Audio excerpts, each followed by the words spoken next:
la experiencia de muchos años habiendo estado dedicado en la actividad política y también la actividad del Ejecutivo, me hace ver la trascendencia para Magallanes de todo este tipo de decisiones y definiciones.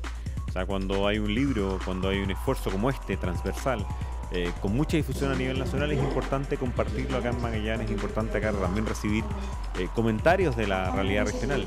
Por ejemplo, el libro tiene materias de energía, donde Magallanes tiene unas posibilidades gigantescas, sobre todo a partir del shale gas. Hay discusiones políticas que hacer sobre el mejor modelo de representación, hay discusiones que hacer sobre el mejor modelo de descentralización, así que por eso participé y creo que es muy bueno para la comunidad magallánica seguir interviniendo en este tipo de debates, porque finalmente determinan el futuro del país y de la región que tendremos.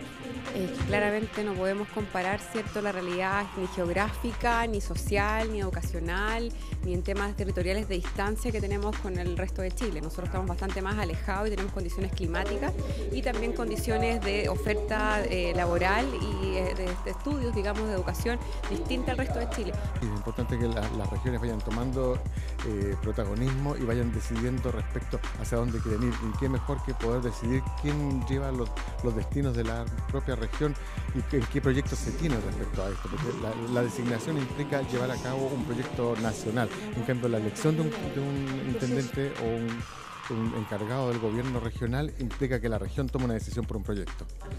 Yo pienso que lo que la educación necesita es educación cívica, de que los jóvenes estén informados sobre cómo funciona su país, la política, la economía, y eso daría un gran aporte a que los jóvenes, o sea, estén motivados a ir a votar, a interesarse sobre lo que pasa.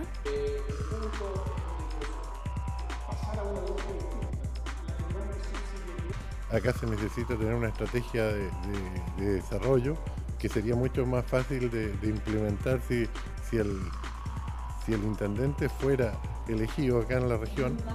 Es vital tener más caminos, más puertos, más aeropuertos, cosa que si queremos vender la región al mundo, queremos vendernos al resto del país, tenemos que tener las puertas de entrada de primer nivel, no podemos estar invitando a la gente que entre por la ventana.